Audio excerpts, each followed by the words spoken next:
बिस्मिल्लाहिर्रहमानिर्रहीम। अस्सलाम वालेकुम व्यूवर्स। आज मैं बना रही हूँ एक साउथ इंडियन रेसिपी। और इडली और डोसे की तरह ही ये होती है, लेकिन बनाना उससे ज़्यादा आसान है।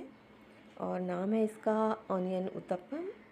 ये आप इसे माश की दाल का चीला भी कह सकते हैं। बहुत ही मज़ेदार लगता है। थोड़ी सी मेहनत है, लेकिन जब आप खाएंगे तो सारी मेहनत भूल जाएंगे। तो चलिए शुरू करते हैं बनाना ऑनियन उत्तपम।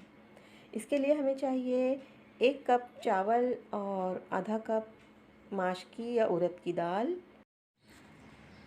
चावल और दाल दोनों को 3 से 4 मरतबा धो लेना है। उसके बाद हम इसे भिगो देंगे। 3 से 4 घंटा इसे ज़रूर भिगोएं। उससे ज़्यादा भी भिगो सकते हैं। जितना ज़्यादा भिगोएंगे उतनी ही दाल बारीक पीसी जाएगी। तो मैंने इसे भिगो दिया है तकरीबन 4 घंटों के लिए। और 4 घंटे बाद मैं इसे मिक्सी जार में डालकर पीस लेती हूँ।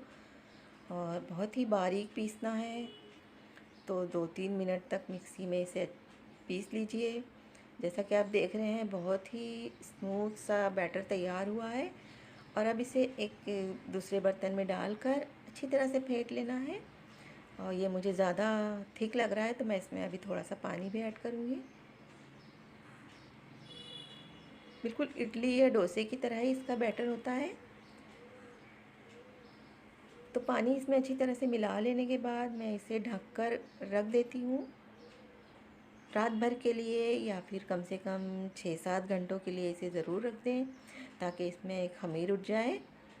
और अब मैं इसे ढककर रख देती हूँ। मैं इसे ओवरनाइट रखूँगी और सुबह में मुझे इसे बनाना है। तो जैसा कि आप देख रहे हैं, अब रात भर मैंने इसे छोड़ दिया था और अब ये बिल्कुल तैयार है पकाने के लिए। इसमें सिर्फ नमक शामिल करना है, तो अपने हिसाब से इसमें नमक डाल दें और अच्छी तरह से मिला लें।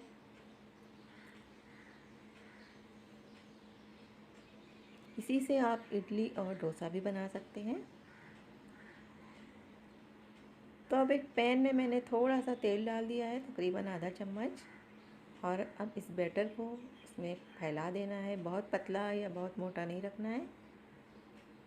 और अब मीडियम हीट पर इसे पकने देना है। इसके किनारों पर से हमें पता चलेगा कि ये नीचे से पके हैं या नहीं। तो कुछ देर बाद हम इसमें कुछ चीज़ें ऐड करेंगे, जैसे कि चॉप की हुई प्याज है, टमाटर है, हरी मिर्च और हरा धनिया है। तमाम ये चीज़ें मैंने बहुत ही बारीक काट ली हैं। तो अब हम इसे ऊपर से इस तरह से डाल देते हैं। कुछ और चीज़ें भी आप इसमें शामिल कर सकते हैं, जैसे कि शिमला मिर्च है, गाजर है, बंद गोभी वगैरह।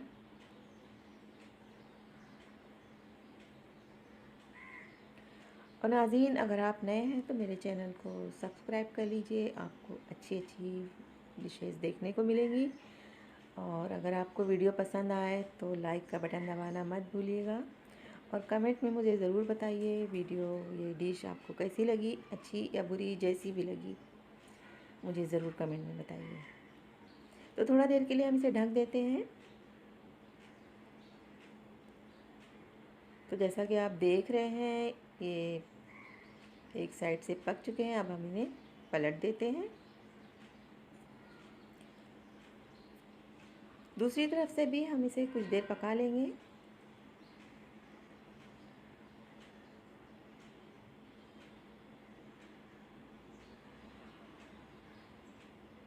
ये दूसरी साइड से भी पक चुके हैं।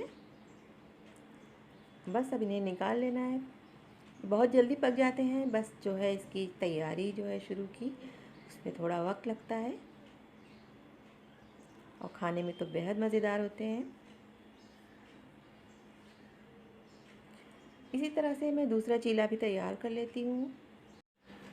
तो तैयार होने के बाद इसे ऐसे ही खा सकते हैं, बहुत ही मज़ेदार लगता है। लेकिन ये एक साउथ इंडियन डिश है, तो इसे आमतौर पर नारियल की चटनी के साथ खाते हैं। वही नारियल की चटनी जो इडली के साथ बनती है।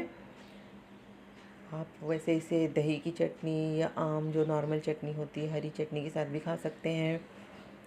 तो नाज़रीन, कमेंट में मुझे ज़रूर बताइए ये वीडियो, ये डिश आपको कैसी लगी। और उम्मीद करती हूँ आप पूरी वीडियो देखेंगे।